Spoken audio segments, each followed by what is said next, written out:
Hi friends, welcome back to our channel cook with Vatsalya. అందరూ summer వెకేషన్స్ని బాగా enjoy చేస్తున్నారా? నేనైతే చాలా బాగా ఎంజాయ్ చేస్తున్నాను. అందుకే లాస్ట్ వీక్ వీడియో కూడా మిస్ అయ్యింది. కాకపోతే ఈ వారం మాత్రం మీ ఎంటర్టైన్మెంట్కి మంచి టేస్ట్ని యాడ్ చేయాలనే ఉద్దేశంతో మీ అందరి కోసం మన ఛానల్లో ఒక కొత్త రెసిపీని పరిచయం చేయబోతున్నాను.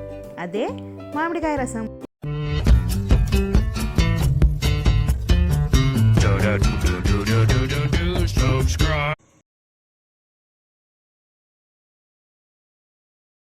ముందుగా దీనికి కావాల్సిన పదార్థాలు: నూనె, పచ్చిమామిడికాయ ముక్కలు, టమాటా ముక్కలు, ఉల్లిపాయ ముక్కలు, ఉప్పు, కందిపప్పు, ధనియాలు, ఆవాలు, జీలకర్ర, ఎండుమిరపకాయలు, కరివేపాకు, పసుపు, మిరియాలు, అల్లం, వెల్లుల్లి. ఇప్పుడు పొయ్యి మీద ఒక ప్యాన్ పెట్టుకుని కాస్త వేడెక్కిన తర్వాత టేబుల్ స్పూన్ కందిపప్పు, టీ స్పూన్ ధనియాలు, టీ స్పూన్ జీలకర్ర, అర టీ స్పూన్ మిరియాలు కూడా వేసుకుని లో ఫ్లేమ్లో ఈ మసాలా దినుసులన్నీ కాస్త రంగు మారి మంచి వాసన వచ్చేంత వరకు డ్రై రోస్ట్ చేసుకోవాలి.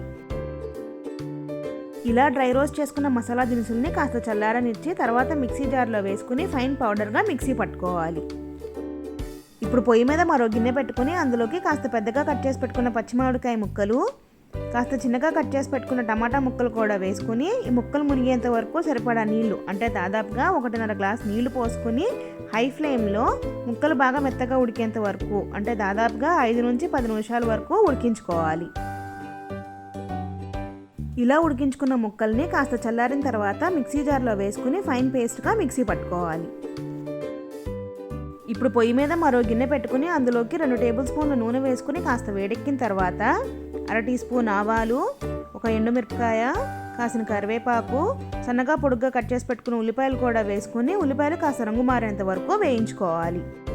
ఇప్పుడు ఈ ఉల్లిపాయ ముక్కల్లోకి ముందుగానే గ్రైండ్ చేసి పెట్టుకున్న మ్యాంగో టమాటో పేస్ట్ని వేసుకుని మనం రసం ఎంత క్వాంటిటీ కావాలనుకుంటామో ఆ క్వాంటిటీకి సరిపడా నీళ్లు పోసుకుని ఒకసారి బాగా కలిపి ఇందులోకి అర టీ స్పూన్ పసుపు, చిన్నగా కట్ చేసి పెట్టుకున్న వెల్లుల్లి ముక్కలు, చిన్నగా కట్ చేసి పెట్టుకున్న అల్లం ముక్కలు, రుచికి సరిపడా ఉప్పు, ముందుగానే గ్రైండ్ చేసి పెట్టుకున్న మసాలా పౌడర్ని కూడా వేసుకుని ఒకసారి బాగా కలుపుకోవాలి. ఇలా అన్నీ బాగా కలుపుకున్న తర్వాత 5 నుంచి 10 నిమిషాల వరకు లేదా ఒక పొంగు వచ్చేంత వరకు హై ఫ్లేమ్లో బాగా మరిగించుకుంటే ఎంతో టేస్టీగా ఉండే మామిడికాయ రసం ఎంజాయ్ చేయడానికి రెడీ. ఇంకెందుకు ఆలస్యం, మరి ఈ మామిడికాయ రసాన్ని మీరు కూడా ఇంట్లో ట్రై చేసి మీకు ఎలా అనిపించిందో నా కమెంట్ సెక్షన్లో కమెంట్ చేసి చెప్పండి.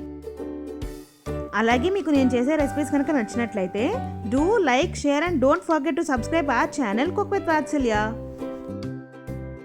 ఓకే ఫ్రెండ్స్, వచ్చే వారం ఇంకొక కొత్త రెసిపీతో మీ ముందుకు వస్తాను. Until then enjoy tasty food and take care. Bye bye.